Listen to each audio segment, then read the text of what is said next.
Ya salam alaikum rahmatullah tous mes frères et sœurs et bien salut tout le monde bismillah rahim. Donc aujourd'hui on se retrouve pour une nouvelle vidéo pour vous parler de l'interprétation des rêves. Donc je tiens à préciser que cette vidéo que je fais ça ne vient pas de ce que je vais dire, ça vient pas de moi, ça vient d'un shir qui a dit que dans un sabha qui a parlé de l'interprétation des rêves. Donc c'est très très bien car il y a beaucoup de gens qui veulent savoir vraiment c'est quoi les rêves et c'est vraiment vrai. Donc il y a trois ou quatre catégories de rêves. Il y a les vrais rêves qui viennent d'Allah subhanahu wa ta'ala, il y a les rêves qui viennent de shayatin pour vous faire peur ou pour vous perturber, et il y a des rêves qui viennent dus aux événements qui se sont passés dans votre vie. Vous voyez quand par exemple vous avez trop parlé d'une personne, ou une personne vous a trop embêté, ou etc.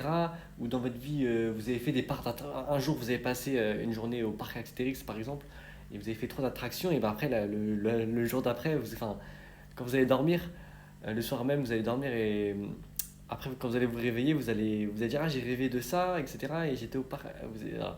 Donc ces rêves-là, voilà, ces rêves-là sont pas vraiment importants. Voilà.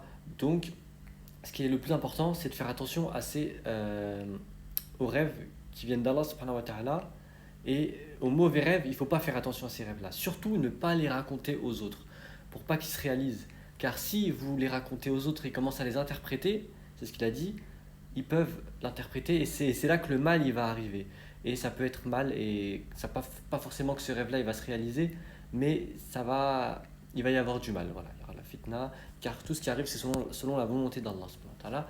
Et les bons rêves, qu'est-ce qu'il faut faire quand vous faites un bon rêve? Vous priez Allah et vous demandez le bien de ce rêve.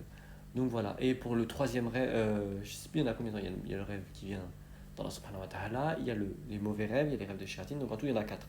Et le quatrième, donc les rêves dus au jour qui s'est passé, il ne faut pas faire attention. Donc par exemple, s'il s'est passé quelque chose dans votre vie, même vous allez le sentir en fait. Vous voyez, vous avez trop parlé d'une personne, etc. Après, vous rêvez trop d'elle. Ou il y a des gens, ils disent ah, j'ai rêvé de toi, etc. Ils étaient le jour d'avant avec eux. Voilà, il ne faut pas vraiment faire attention à ces rêves-là. Bien sûr, il ne faut pas interpréter les rêves car il ne faut pas demander aux autres de les interpréter aux mauvaises personnes. Il y a des gens, par la grâce d'Allah, ils ont cette baraka.